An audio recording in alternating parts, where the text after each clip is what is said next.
الحمد لله نحمده ونستعينه ونستغفره ونعوذ بالله من شرور أنفسنا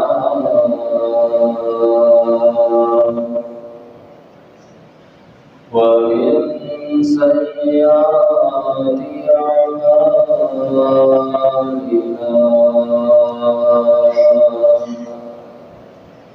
من يهده الله فلا مضل له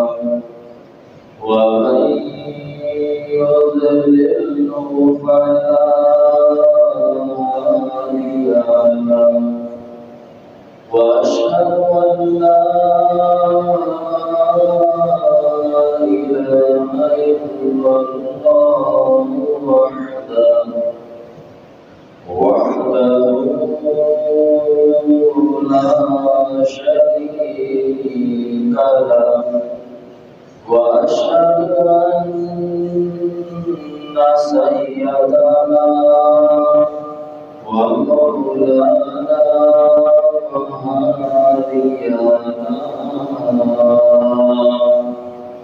ومرشدنا محمدا عبده ورسوله أما بعد فإن أحسن الحديث كتاب الله وأحسن الهدي هدي محمد صلى الله عليه وسلم وشر الأمور محدثاتها وكل محدثة بدعة وكل بدعة ضلالة وكل ضلالة في النار. أما بعد فأعوذ بالله من الشيطان الرجيم. بسم الله الرحمن الرحيم.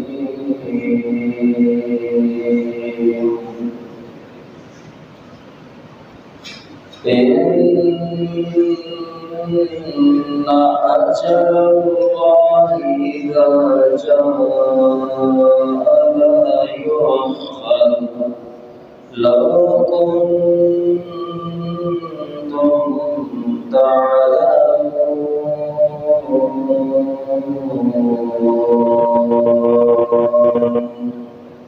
كل نفس ذائقة الموت كل من عليها فان ويبقى وجه ربك ذو الجلال والإكرام.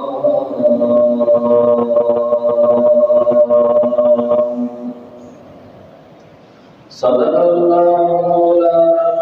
العظيم وصدق رسوله النبي الكريم.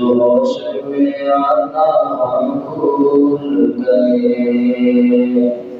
منہ دیکھ لیا آئینے میں، پردہ نہ دیکھا سینے میں، جی ایسا لگایا جینے میں، مرنے کو مسلمان بھول گئے، جب جانا ہی یاد نہیں، پھر آنا بھی ناکام ہو گیا، جب جانا ہی یاد نہیں، تو پھر آنا بھی ناکام ہو گیا، آنے والا جائے گا، صبح گیا یا شام گیا، اللہم صلی علی محمد وعلی آل محمد وعلی آل محمد وبارك وسلم وصل عليه۔ حمد و سلام اللہ جل جلالہ کے لیے، درود و سلام امام الانبیاء حبیب خدا حضرت انسانیت محسن آدم، یعنی دشمنوں کے بھی محسن، پتھر مارنے والوں کو دعائیں دینے والے پیغمبر اعظم، امام اعظم، ہادی اعظم، مرشد اعظم اور پوری کائنات کے قائد اعظم جناب محمد رسول اللہ صلی اللہ علیہ وآلہ وسلم کے لیے، میرے پیارے پیارے بھائیوں، دوستوں، بزرگوں، قابل صد احترام ماں و بہنوں، عزیز طلباء کرام و معززات طالبات، دعا ہے اللہ مالک الملک اپنی رضا اور رحمت کے ساتھ ہم سب کا جنت المبارک کی گھڑی میں اس سلسلے کو درس دروس کے سلسلے میں جمع ہونا، سننا سنانا قبول و منظور فرمائے، جو قرآن و حدیث بیان کیا جائے، اللہ احکم الحاکمین ہم سب کو عمل کی توفیق عطا فرمائے۔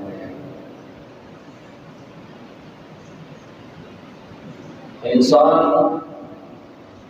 اس دنیا کے اندر آیا ہے اور ایک اس کی جو حیثیت ہے وہ اس سے زیادہ اور کچھ نہیں کہ ایک مسافر ہے، اور مسافر کی حیثیت یہی ہوتی ہے کہ اس نے کچھ دیر ٹھہرنا ہوتا ہے اور اس کے بعد اپنی منزل کی طرف رواں دوا ہو جانا ہوتا ہے۔ کتنے ہی لوگ آئے اور کتنے ہی لوگ جا چکے ہیں، انبیاء ہوں، صلحاء ہوں، اولیاء اللہ ہوں، فاسق ہوں، فاجر ہوں، وقت کے فرعون ہوں، سب نے چلا جانا ہے، اور اے انسان تیری حیثیت، تیرا مقام صرف یہی ہے کہ تو ایک مسافر ہے۔ آج تجھے یہ کہا جاتا ہے کہ تو مسافر ہے، لیکن پھر وہ وقت جلدی آنے والا ہے کہ جس کے بارے میں تیرے بارے میں یہ کہا جائے گا کہ ایک مسافر تھا، ابھی ہے اور تھا۔ یہ تیری زندگی ہے، یہ چاہے میں ہوں، آپ ہوں، کوئی بھی ہو، مسافر کی حیثیت ہے۔ انسان اپنے اس مقصد کو بھول چکا ہے، وہ یہاں پہ ہمیشہ ہمیشہ کی ٹھہرنے کی نیت سے آیا ہے کہ میں نے یہاں پہ ہمیشہ رہنا ہے اور میں نے سفر نہیں کرنا۔ انسان چاہے یا نہ چاہے اسے پھر بھی یہاں سے سفر کرنا پڑے گا۔ اللہ اکبر اللہ۔ اسی لیے شاعر نے بڑے ہی خوبصورت انداز میں یہ بات یوں سمجھائی ہے، فرمایا ایک مسافر تھا کچھ دیر ٹھہرایا، اپنی منزل کی جانب روانہ ہوا۔ ایک مسافر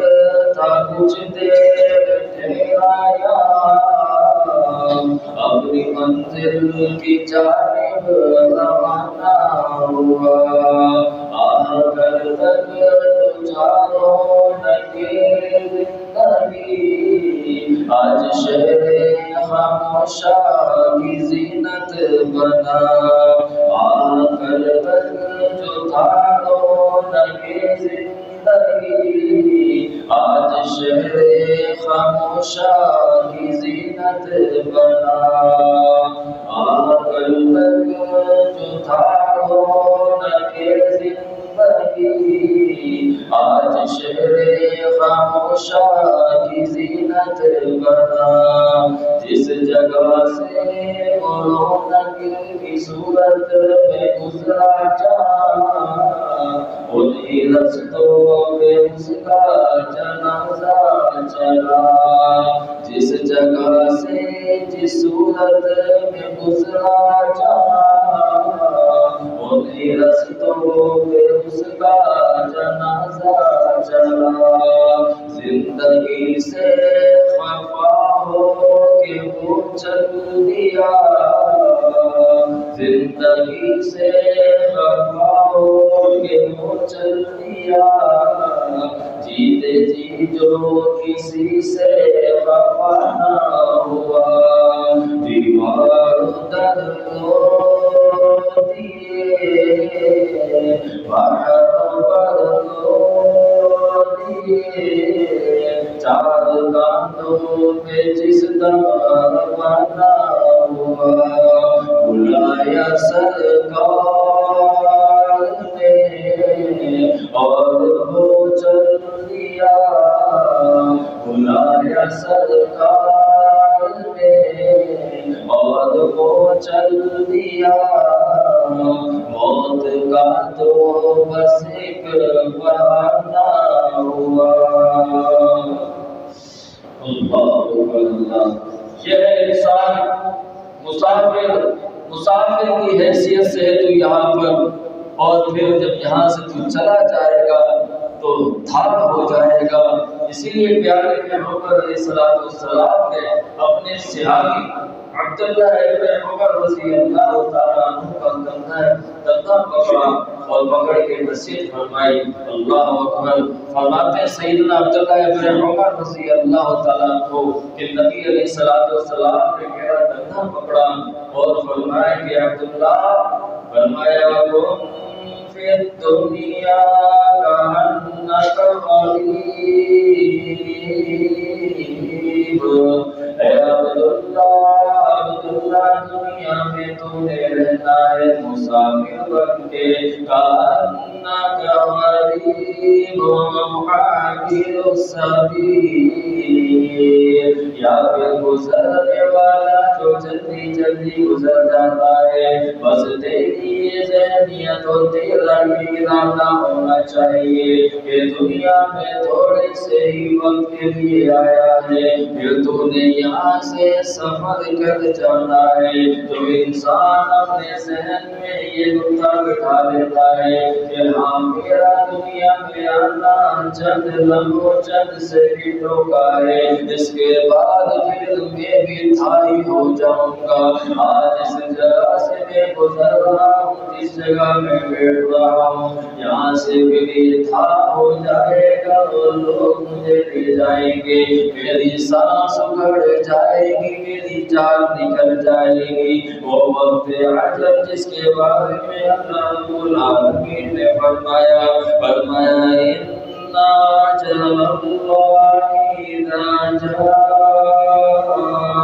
لَا يُؤَخَّرُ جب وقت اجل آ جاتا ہے، جب موت کا وقت آ جاتا ہے، جب اس دنیا کے چھوڑ جانے کا وقت آ جاتا ہے، اللہ رب العالمین فرماتے ہیں نہ ایک سیکنڈ دیر کی جاتی ہے، نہ ایک سیکنڈ پہلے کیا جاتا ہے، جو وقت متعین ہوتا ہے اس میں اس کی روح قبض کر لی جاتی ہے، پھر اسے بے جان بنا دیا جاتا ہے، اس کو غسل دیا جاتا ہے، دفنایا جاتا ہے، ڈولے میں ڈال کے اسے قبرستان اس کے اصل ٹھکانے پہنچایا جاتا ہے۔ بس اسی کی فکر رکھنے کا نام فکر آخرت ہے۔ دین اسلام نے گائے بگائے ہمیں اس بات کی طرف توجہ دلائی ہے۔ اللہ رب العالمین نے دوسرے مقام پہ فرمایا کل نفس ذائقۃ الموت، ہر موت کا مزہ چکھنا ہے ہر ذی روح نے، جس نے زندگی پائی ہے، جس نے جان پائی ہے، ہر نفس نے موت کا ذائقہ چکھنا ہے، چاہے وہ امیر ہو اس نے بھی موت کا ذائقہ چکھنا ہے، اگر غریب ہے تو اس نے بھی موت کا ذائقہ چکھنا ہے، پہلوان ہے تو اس نے بھی موت کا ذائقہ چکھنا ہے، کمزور ہے تو اس نے بھی موت کا ذائقہ چکھنا ہے، کوئی بھی کسی بھی جگہ کا رہنے والا کیوں نہ ہو، کسی کی بھی بندگی کرنے والا کیوں نہ ہو، کسی کی بھی پوجا پاٹ کرنے والا کیوں نہ ہو، بالآخر اس کو مر جانا ہے، اس دنیا سے چلا جانا ہے۔ فرمایا کل من علیہا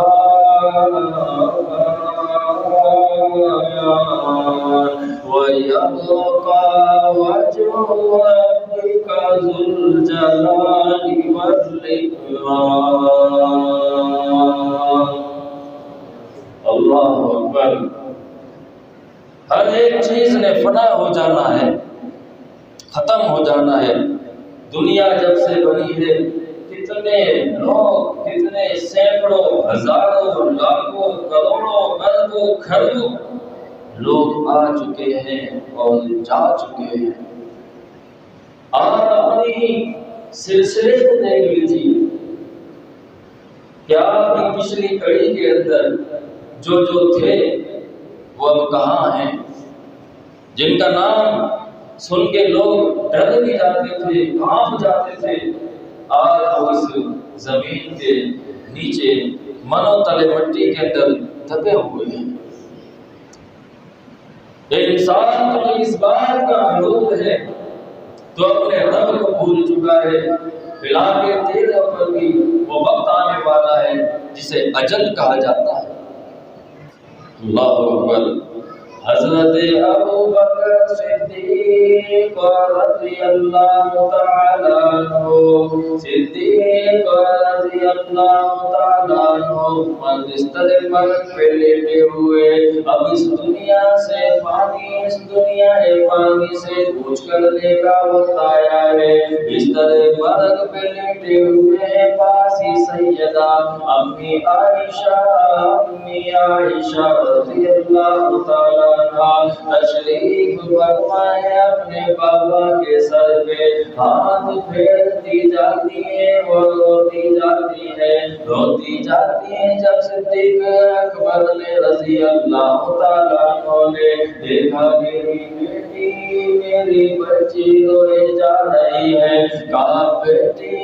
روتی کیوں ہے، کیا تیرے بابا نے دورے خلافت میں کوئی مان غلط کر لیا، یا اپنی جائیدادیں بنا لی ہے، یا بیت المال سے اپنے گھر کا، اپنے معاملات کا سسٹم چلایا ہوا ہے، یا اس کے ساتھ اپنا مال و زر بنا لیا ہے۔ نا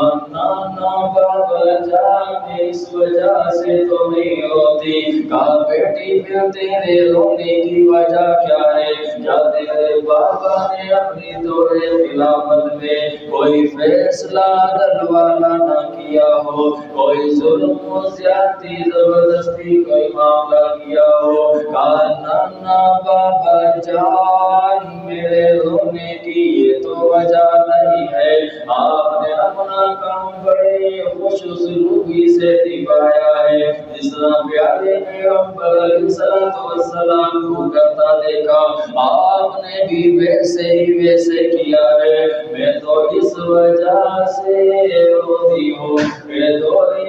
خلافت میں آپ خلیفۃ المسلمین ہیں، ایسا کسرا خلافت مسلمہ کا آپ کو منصب پہنایا گیا ہے، آپ خلیفہ ہیں، مسلمانوں کے ایمان والوں کے حاکم ہیں، آپ کے گھر میں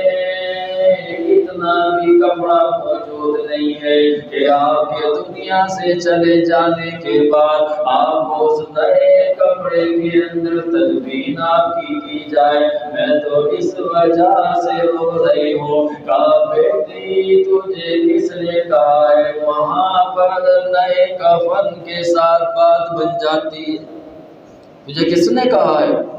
کہ نیا کفن ہوگا تو وہاں پہ بات بن جائے گی؟ فرمایا نا وہاں تو اعمال سے بات بنتی ہے، اعمال اچھے ہوں گے تو اللہ رب العالمین کی طرف سے حکم آ جائے گا وَفَرِّشُوهُ فِرَاشَ الْجَنَّةِ، اے فرشتوں اس کے لیے جنت کا بچھونا بچھا دیا جائے، اس کو جنت کا لباس پہنا دیا جائے، تجھے کس نے کہا ہے کہ وہاں نئے کفن سے بات بنتی ہے، یہ دو دھلی ہوئی چادر میں ہی مجھے لپیٹ دینا، ان میں ہی مجھے کفنا کے دفنا دینا، اور اگر نیا جوڑا میسر ہو جائے، اگر کوئی نیا کپڑا آپ کو مل جائے تو کسی یتیم بیوہ مسکین کو دے دینا۔ اللہ میرے لیے تو یہی دو سفید چادر کافی ہے، یہ تھے مسافر کی حیثیت سے زندگی گزارنے والے، اور زندگی گزار کر اللہ کو پیارے ہو گئے، سیدنا عمر فاروق رضی اللہ تعالیٰ عنہ دوران اپنی خلافت دمشق کے دورے پہ گئے ہوئے ہیں، ایک ماہ گزارنے کے بعد واپس مدینہ کی طرف آ رہے ہیں، راستے میں جنگل پڑتا ہے، جنگل میں ایک جھونپڑی نظر آتی ہے، اپنے سپاہیوں کو کہا کہ ذرا یہاں پہ ٹھہر جاؤ، ذرا یہاں پر رک جاؤ، میں ذرا خبر گیری تو کر لوں، اس جنگل بیابان میں ایک جھونپڑی لگی ہوئی ہے، یہ جھونپڑی کس کی ہے مجھے معلوم تو کر لینے دو، دروازہ بجاتے ہیں، اجازت طلب کرتے ہیں، اجازت طلب کر کے اپنے اندر جھونپڑی میں داخل ہو جاتے ہیں، دیکھا تو سامنے اندھی مائی بوڑھی مائی بیٹھی ہوئی ہے، سلام پیش کیا، کہا بیٹا کون ہے، کہا جان مسافر ہو، مسافر ہوں، اللہ اکبر، مسافر کی حیثیت سے رہے، مسافر کی حیثیت سے چلے، کہا جان مسافر آپ کی طرف ایسی نکلا تھا، سوچا آپ کا حال احوال لیتا جاؤں کہ یہاں پر کون ہے، اپنے خلیفہ کے بارے میں بھی کچھ پتا ہے، بتاؤ خلیفۃ المسلمین اس وقت کہاں ملیں گے، پوچھنے والے بھی خود ہی ہیں، سیدنا عمر فاروق رضی اللہ تعالیٰ عنہ خود خلیفۃ المسلمین ہے، اور اماں سے پوچھ رہے ہیں کہ اماں خلیفۃ المسلمین سے کہاں ملاقات ہو سکتی ہے، کہاں ہے، ان کے بارے میں کچھ بتائیے۔ بوڑھی مائی نے کہا بیٹا مجھے تو کچھ زیادہ معلوم نہیں، البتہ اتنا معلوم ہے کہ کچھ دن پہلے دمشق آئے ہوئے تھے، اور تھوڑے دن وہاں پر ٹھہرنے کے بعد وہاں کے مسئلے مسائل حل کرنے کے بعد ابھی کسی مدینہ کے راستے میں ہوں گے۔ اللہ اکبر، غیب نہیں جانتی تھی، غیب نہیں جانتی تھی، غیب جاننے والی ایک ہی ذات ہے، وہ اللہ ہے۔ اللہ کے علاوہ کوئی اور غیب نہیں جانتا۔ اگر غیب جانتی ہوتی تو اسے معلوم ہوتا کہ اس کی جھگی، اس کی جھوپڑی کے اندر جو مسافر آیا ہوا ہے وہ کوئی اور نہیں، وہ خود امیر المومنین ہے۔ فرمایا کہ بیٹا دمشق سے ابھی مدینہ کے راستے میں ہوں گے، کہا لیکن میں یہ بات کہنا چاہتی ہوں، ذرا اس کو کان سے سن لے۔ کہا جی جی اماں جان، کیا بات کہنا چاہتی ہو؟ کہ اللہ غارت کرے امت کو، اس لیے کہ اس کے لینا ایک دانہ یہاں پہ کھانا بھیجا ہے۔ بوڑھی مائی ہوں، جھوپڑی میں رہتی ہوں، میری کوئی خبر گیری نہیں کی۔ عمر رضی اللہ تعالیٰ نے جب یہ جملے سنے، ان کے نیچے سے گویا کہ زمین ہی نکل گئی ہو۔ آقا جان نے بات تو بہت بڑی کہہ دی ہے، کیا بنی اس معاملے کی خبر سیدنا امیر المومنین کو پہنچائی ہے؟ کہا بیٹا ایسے امیر کو، ایسے خلیفہ کو، ایسے حاکم کو دست بردار ہو جانا چاہیے جس کو غریبوں کے حال و احوال معلوم نہ ہو۔ ایسے امیر کو، ایسے حاکم کو، ایسے بادشاہ کو حاکم ہونے کا حق ہی نہیں ہے کہ جس کو غریبوں کی فکر ہی نہیں ہے۔ بھوکے ترستی ہوں، نہ دانا ہے نہ پانی ہے، یہاں پہ بیٹھی ہوں، اللہ توکل اللہ چلا رہا ہے، لیکن امیر کا، حاکم کا، بادشاہ کا، وقت کے خلیفہ کا یہ کام اور یہ ذمہ داری بنتی ہے کہ وہ آ کر میری خبر گیری کرے۔ اللہ اکبر۔ ابھی جملے کی بات ہو رہی ہے خلیفۃ المسلمین اور اس بوڑھی مائی کے بیچ میں، ہاتھ جوڑ کر ماں جی کے سامنے کھڑے ہو جاتے ہیں۔ اماں جان، اماں جان، میں آپ کا مجرم خلیفہ عمر فاروق ہوں، میں ہی آپ کا مجرم ہوں۔ اللہ اکبر۔ اور آپ مجھے معاف فرما دیجئے گا، اس وقت تک میں یہاں سے نہیں اٹھوں گا جب تک آپ مجھے معاف نہیں کر دیتی۔ اللہ رب العالمین کے ہاں میں کیا منہ دکھاؤں گا؟ اگر آپ نے میرا گریبان وہاں پر پکڑ لیا تو میرے اعمال سارے تباہ و برباد ہو جائیں گے۔ اللہ اکبر۔ اللہ کہا بیٹا جا بیٹی کہ میں نے تجھے معاف کیا۔ جب عمر فاروق رضی اللہ تعالیٰ عنہ خوشی خوشی جھوپڑی سے نکلنے لگتے ہیں، آواز دیتی ہے بیٹا ذرا بات آخری سنتا چلا جا۔ ہاں ہاں، ایسے ہی بندے کو خلیفۃ المسلمین ہونا چاہیے۔ اللہ، ایسے ہی بندے کو ہونا چاہیے۔ پتہ نہیں تھا تو نہ جانے کیا کیا کی گئی، جب آپ کا کردار دیکھا تو آپ سے اتنی متاثر ہوئی تو کہتی ہے کہ ایسے ہی بندے کو خلیفۃ المسلمین ہونا چاہیے۔ آج حال یہ ہے، گھر کے بڑے کو گھر کا ہی نہیں معلوم کہ گھر میں ہو کیا رہا ہے، علاقے کے بڑے کو علاقے کا نہیں معلوم، شہر کے بڑے کو شہر کا نہیں معلوم، ملک کے بڑے کو ملک کا نہیں معلوم۔ بڑے بڑے ہوئے ہیں اور اپنے اپنے بستروں میں، اپنے اپنے خانقاہوں میں، اپنے اپنے آرام جگہوں میں کھا رہے ہیں، پی رہے ہیں، موجیں اڑا رہے ہیں، اور غریب بیچارہ بلک رہا ہے، تڑپ رہا ہے، سسک رہا ہے، اور غریبی کے اندر اور نیچے سے نیچے چلا جا رہا ہے، مہنگائی تلے دبا ہوا ہے، اور یہ اور اس پہ مہنگائی کے، پریشانی کے، مشکلات کے بم توڑ نکلا۔ اللہ اکبر۔ اللہ فرمایا کل نفس ذائقۃ الموت،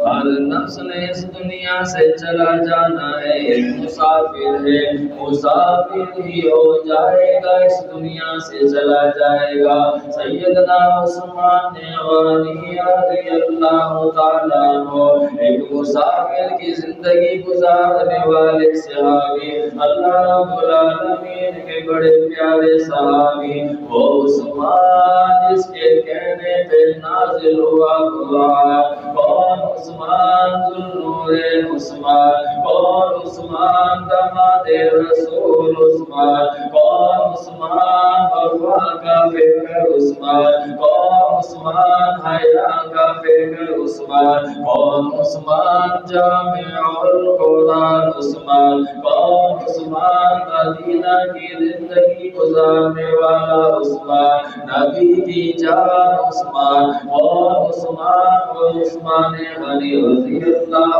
تعالیٰ عنہ جس کے آنے سے پیارے پیغمبر علیہ السلام اٹھ کر بیٹھ جاتے ہیں۔ جب صحابہ نے پوچھا اللہ کے نبی جی جب سیدنا صدیق اکبر تشریف لائے آپ ایسے ہی لیٹے رہے، جب سیدنا عمر فاروق رضی اللہ تعالیٰ عنہ تشریف لائے آپ ایسے ہی لیٹے رہے، لیکن جب عثمان تشریف لائے آپ اٹھ کر بیٹھ گئے۔ فرمایا کہ میں کیوں نہ اس سے حیا کروں جس سے اللہ کے فرشتے حیا کرتے ہوں، مجھے بھی اس سے بڑی حیا آتی ہے۔ عثمان حیا کرنے والے، ایسی حیا کرنے والے صحابہ فرماتے ہیں کہ جیسے کماری کوئی لڑکی نہیں ہوتی اس سے بھی زیادہ شرمیلے تھے۔ حیا کرنے الحیاء من الایمان،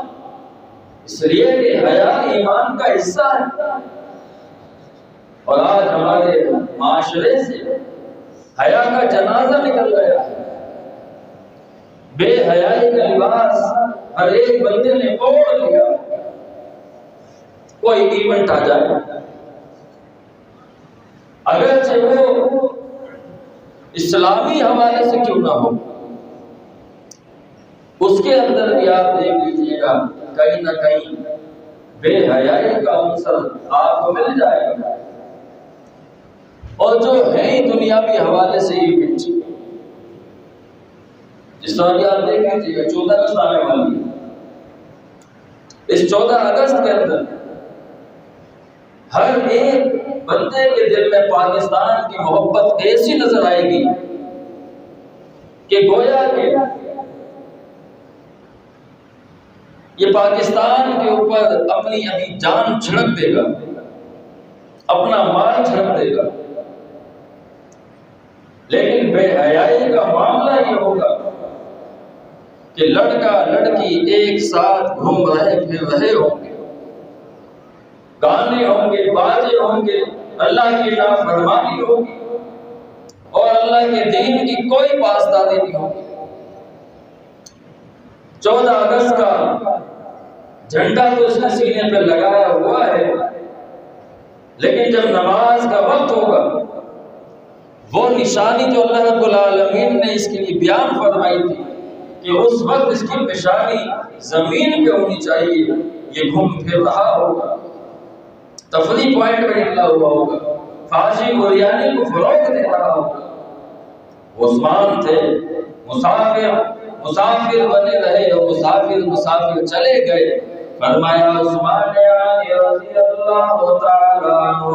جب بھی قبرستان سے گزر ہوتا ہے اتنا روتے ہیں، پوچھنے والوں نے پوچھ لیا کہ عثمان آپ اللہ کے پیغمبر علیہ السلام کی محفل و مجلس میں ہوتے ہیں، لیکن وہاں پر بھی آپ کی حالت یہ نہیں ہوتی، لیکن جب آپ کا قبرستان پہ آپ کا گزر ہوتا ہے آپ روتے چلے جاتے ہیں، حتیٰ کہ آپ کی داڑھی مبارک بھی آنسوؤں سے تر ہو جاتی ہے۔ فرمایا روتے عثمان غنی نے فرمایا رضی اللہ تعالیٰ عنہ، فرمایا کہ پیارے پیغمبر علیہ السلام سے میں نے سنا ہے کہ عثمان یہ قبر یا تو جنت کا باغ بن جائے گی یا جہنم کے گھڑوں میں سے ایک گھڑا بن جائے گا۔ میں عثمان اس بات کو یاد کر کے روتا ہوں کہیں میرے لیے یہ قبر جہنم کا گھڑا نہ بنا دی جائے۔ اللہ عثمان جس کے بارے میں نبی علیہ الصلوۃ والسلام کے پاس جبریل امین کو اللہ رب العالمین نے بھیجا اور یہ خوشخبری دے کے بھیجا کہ جائیے آپ پیارے پیغمبر کے ساتھی عثمان کے لیے خوشخبری لے کے جائیے۔ جب نبی علیہ الصلوۃ والسلام کے پاس وہ خوشخبری آئی جو سیدنا عثمان غنی رضی اللہ تعالیٰ عنہ کے لیے تھی، فرمایا اللہ رب العالمین نے عثمان آپ کے لیے ایک پیغام خوشخبری بھیجی۔ کیا پیغام اللہ کے نبی؟ اللہ رب العالمین نے فرمایا قیامت کا دن ہوگا، ہر ایک بندے کا حساب کتاب ہوگا، لیکن عثمان غنی کا کوئی حساب نہیں۔ اللہ، آج کے بعد عثمان کوئی عمل نہ بھی کرے تو اس کے جنت میں جانے کے لیے کافی ہے۔ یہ ساری خوشخبریاں عثمان غنی رضی اللہ تعالیٰ، لیکن حالت کیا ہے؟ اپنے آپ کو مسافر بنائے ہوا۔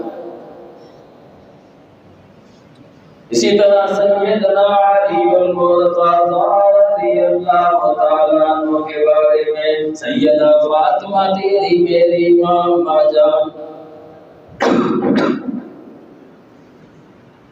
سیدہ فاطمہ رضی اللہ تعالیٰ عنہ فرماتی ہے کہ جب نبی جلیل علیہ رضی اللہ تعالیٰ عنہ گھر میں تشریف لے آتے تھے،